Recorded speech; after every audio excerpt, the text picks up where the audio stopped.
ଯୋହନ ଲିଖିତ ସୁସମାଚାର ଅଧ୍ୟାୟ 9। ସେ ଯାଉଥିବା ସମୟରେ ଜଣେ ଜନ୍ମାନ୍ଧକୁ ଦେଖିଲେ। ଆଉ ତାହାଙ୍କ ଶିଷ୍ୟମାନେ ତାହାଙ୍କୁ ପଚାରିଲେ, ହେ ଗୁରୁ, କିଏ ପାପ କରିବାରୁ ଏ ଅନ୍ଧ ହୋଇ ଜନ୍ମ ହେଲା, ନିଜେ ନା ଏହାର ବାପା ମା? ଯୀଶୁ ଉତ୍ତର ଦେଲେ, ଏ କିମ୍ବା ଏହାର ବାପା ମା ପାପ କଲେ ନାହିଁ, କିନ୍ତୁ ଈଶ୍ୱରଙ୍କ କର୍ମ ଯେପରି ଏହାଠାରେ ପ୍ରକାଶିତ ହୁଏ, ଏ ନିମନ୍ତେ ଏହା ଘଟିଅଛି। ଦିନ ଥାଉ ଥାଉ ମୋହର ପ୍ରେରଣକର୍ତ୍ତାଙ୍କର କର୍ମ କରିବା ଆମ୍ଭମାନଙ୍କର କର୍ତ୍ତବ୍ୟ। ଯେଉଁ ସମୟରେ କେହି କର୍ମ କରିପାରେ ନାହିଁ, ଏପରି ରାତ୍ରି ଆସୁଅଛି। ମୁଁ ଯେ ପର୍ଯ୍ୟନ୍ତ ଜଗତରେ ଅଛି, ସେ ପର୍ଯ୍ୟନ୍ତ ମୁଁ ଜଗତର ଜ୍ୟୋତି। ଏହା କହି ସେ ମାଟିରେ ଛେପ ପକାଇ ସେଇ ଛେପରେ କାଦୁଅ କଲେ, ଆଉ ତାହାର ଦୁଇ ଆଖିରେ କାଦୁଅ ଲଗାଇ ଦେଲେ। ତାହାକୁ କହିଲେ, ଯାଅ, ସିଲୋମ ପୋଖରୀରେ ଧୋଇ ହୁଅ। ସେଥିରେ ସେ ବାହାରି ଯାଇ ଧୋଇ ହେଲା ଓ ଦୃଷ୍ଟି ପାଇ ଚାଲିଗଲା। ତେଣୁ ପ୍ରତିବାସୀମାନେ ପୁଣି ଯେଉଁମାନେ ତାହାଙ୍କୁ ପୂର୍ବେ ଜଣେ ଭିକାରୀ ବୋଲି ଦେଖିଥିଲେ, ସେମାନେ ପଚାରିଲେ, ଯେ ବସି ଭିକ ମାଗୁଥିଲା, ଏ କ'ଣ ସେ ନୁହେଁ? କେହି କେହି କହିଲେ, ଏ ସେ।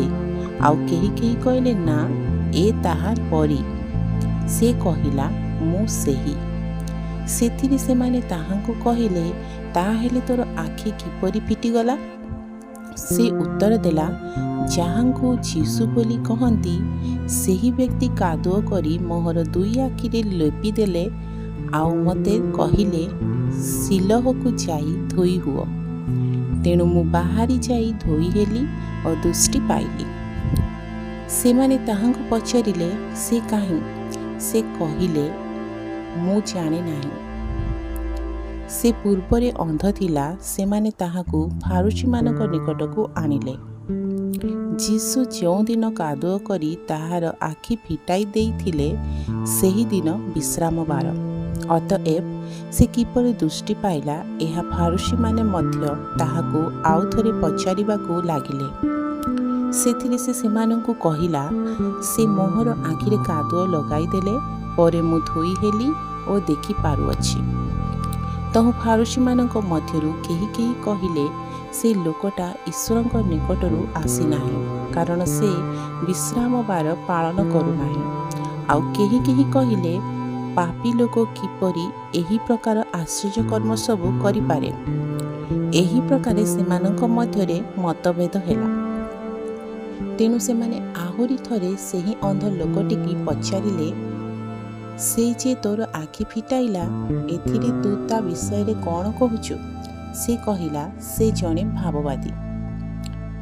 ସେ ଯେ ଅନ୍ଧ ଥିଲା ଆଉ ଦୃଷ୍ଟି ପାଇଅଛି, ସେହି ଦୃଷ୍ଟି ପାଇଥିବା ଲୋକର ପିତାମାତାକୁ ଡାକି ନ ପଚାରିବା ପର୍ଯ୍ୟନ୍ତ ଯିହୁଦୀମାନେ ତାହା ସନ୍ଦେହରେ ଏହା ବିଶ୍ୱାସ କଲେ ନାହିଁ। ସେମାନେ ସେମାନଙ୍କୁ ପଚାରିଲେ, ତୁମ୍ଭମାନଙ୍କର ଯେଉଁ ପୁଅ ଅନ୍ଧ ହୋଇ ଜନ୍ମ ହୋଇଥିଲା ବୋଲି କହିଥାଅ, ଏ କ'ଣ ତୁମ୍ଭମାନଙ୍କର ସେଇ ପୁଅ?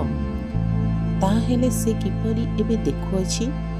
ସେଥିରେ ତାହାର ପିତାମାତା ଉତ୍ତର ଦେଲେ, ଏ ଯେ ଆମମାନଙ୍କର ପୁଅ ଓ ଏ ଯେ ଅନ୍ଧ ହୋଇ ଜନ୍ମ ହୋଇଥିଲା, ଏହା ଆମ୍ଭେମାନେ ଜାଣୁ, କିନ୍ତୁ ସେ କିପରି ଏବେ ଦେଖୁଅଛି ତାହା ଜାଣୁନାହୁଁ, କିମ୍ବା କିଏ ତାହାର ଆଖି ଫିଟାଇ ଦେଲେ, ତାହା ମଧ୍ୟ ଆମ୍ଭେମାନେ ଜାଣୁନାହୁଁ।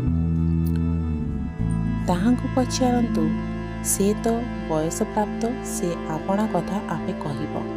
ତାହାର ପିତାମାତା ଯିହୁଦୀମାନଙ୍କୁ ଭୟ କରୁଥିବାରୁ ଏହି ସମସ୍ତ କଥା କହିଲେ, କାରଣ ଯଦି କେହି ତାହାଙ୍କୁ ଖ୍ରୀଷ୍ଟ ବୋଲି ସ୍ୱୀକାର କରେ, ତାହେଲେ ସେ ସମାଜଚ୍ୟୁତ କରାଯିବ ବୋଲି ସେଥିପୂର୍ବେ ଯିହୁଦୀମାନେ ଏକମତ ହୋଇଥିଲେ। ଅତଏବ ତାହାର ପିତାମାତା କହିଲେ, ସେ ବୟସପ୍ରାପ୍ତ, ତାହାକୁ ପଚାରନ୍ତୁ। ସେଥିରେ ପୂର୍ବରେ ଅନ୍ଧ ଥିବା ଲୋକକୁ ସେମାନେ ଦ୍ୱିତୀୟ ଥର ଡାକି କହିଲେ, ଈଶ୍ୱରଙ୍କୁ ଗୌରବ ଦିଅ, ସେ ଲୋକଟା ଯେ ପାପୀ, ଏହା ଆମ୍ଭେମାନେ ଜାଣୁ।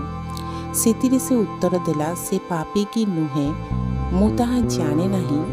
ମୁଁ ଗୋଟିଏ ବିଷୟ ଜାଣେ, ମୁଁ ଅନ୍ଧ ଥିଲି, ଏବେ ଦେଖି ପାରୁଅଛି।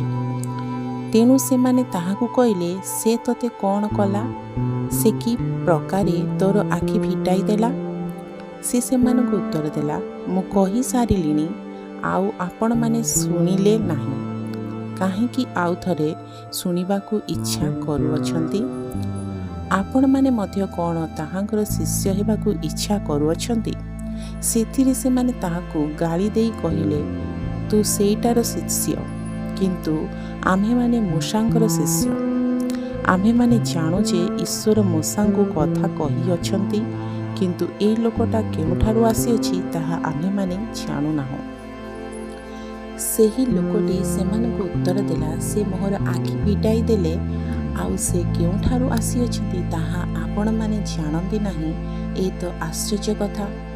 ଈଶ୍ୱର ଯେ ପାପୀମାନଙ୍କ କଥା ଶୁଣନ୍ତି ନାହିଁ, ଏହା ଆମ୍ଭେମାନେ ଜାଣୁ। କିନ୍ତୁ ଯଦି କେହି ଈଶ୍ୱର ଭକ୍ତ ହୋଇ ତାହାଙ୍କର ଇଚ୍ଛା ସାଧନ କରେ, ତାହେଲେ ସେ ତାହାର କଥା ଶୁଣନ୍ତି। କେହି ଯେ ଜନ୍ମାନ୍ଧର ଚକ୍ଷୁ ଫିଟାଇ ଦେଲା, ଏହା ତ କେବେ ହେଲେ ଶୁଣାଯାଇ ନଥିଲା। ଏ ଈଶ୍ୱରଙ୍କ ଠାରୁ ଆସିନଥିଲେ କିଛି କରିପାରନ୍ତେ ନାହିଁ।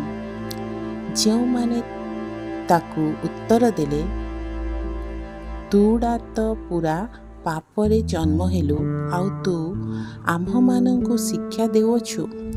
ସେଥିରେ ସେମାନେ ତାହାକୁ ବାହାର କରିଦେଲେ। ସେମାନେ ଯେ ତାହାକୁ ବାହାର କରି ଦେଇଅଛନ୍ତି। ଯୀଶୁ ଏହା ଶୁଣି ତାହାର ଦେଖା ପାଇ କହିଲେ, ତୁମେ କ'ଣ ମନୁଷ୍ୟପୁତ୍ରଙ୍କଠାରେ ବିଶ୍ୱାସ କରୁଅଛ? ସେ ଉତ୍ତର ଦେଲା, ହେ ପ୍ରଭୁ, ସେ କିଏ କୁହନ୍ତୁ, ଯେପରି ମୁଁ ତାହାଙ୍କଠାରେ ବିଶ୍ୱାସ କରିବି। ଯୀଶୁ ତାହାଙ୍କୁ କହିଲେ, ତୁମେ ତାହାଙ୍କୁ ଦେଖିଅଛ, ଆଉ ଯେ ତୁମ ସାଙ୍ଗରେ କଥା କହୁଅଛନ୍ତି ସେ ସେହି। ସେଥିରେ ସେ କହିଲା, ପ୍ରଭୁ, ମୁଁ ବିଶ୍ୱାସ କରୁଅଛି। ଆଉ ସେ ତାହାଙ୍କୁ ପ୍ରଣାମ କଲା। ଯୀଶୁ କହିଲେ, ଦେଖୁନଥିବା ଲୋକେ ଯେପରି ଦେଖନ୍ତି ଓ ଦେଖୁଥିବା ଲୋକେ ଯେପରି ଅନ୍ଧ ହୁଅନ୍ତି, ଏହି ବିଚାର ନିମନ୍ତେ ମୁଁ ଜଗତକୁ ଆସିଅଛି। ଫାରୁସୀମାନଙ୍କ ମଧ୍ୟରୁ ଯେଉଁମାନେ ତାହାଙ୍କର ସାଙ୍ଗରେ ଥିଲେ, ସେମାନେ ଏହା ଶୁଣି ତାହାଙ୍କୁ କହିଲେ, ଆମ୍ଭେମାନେ ମଧ୍ୟ କ'ଣ ଅନ୍ଧ? ଯୀଶୁ ସେମାନଙ୍କୁ କହିଲେ, ଯଦି ଅନ୍ଧ ହୋଇଥାନ୍ତ, ତାହେଲେ ତୁମ୍ଭମାନଙ୍କର ପାପ ନ ଥାନ୍ତା। କିନ୍ତୁ ଆମ୍ଭେମାନେ ଦେଖୁଅଛୁ, ଏହା ଏବେ କହୁଅଛ, ତୁମ୍ଭମାନଙ୍କର ପାପ ରହୁଅଛି। ପ୍ରଭୁ ଏହି ବାକ୍ୟରେ ଆପଣମାନଙ୍କୁ ଆଶୀର୍ବାଦ କରନ୍ତୁ।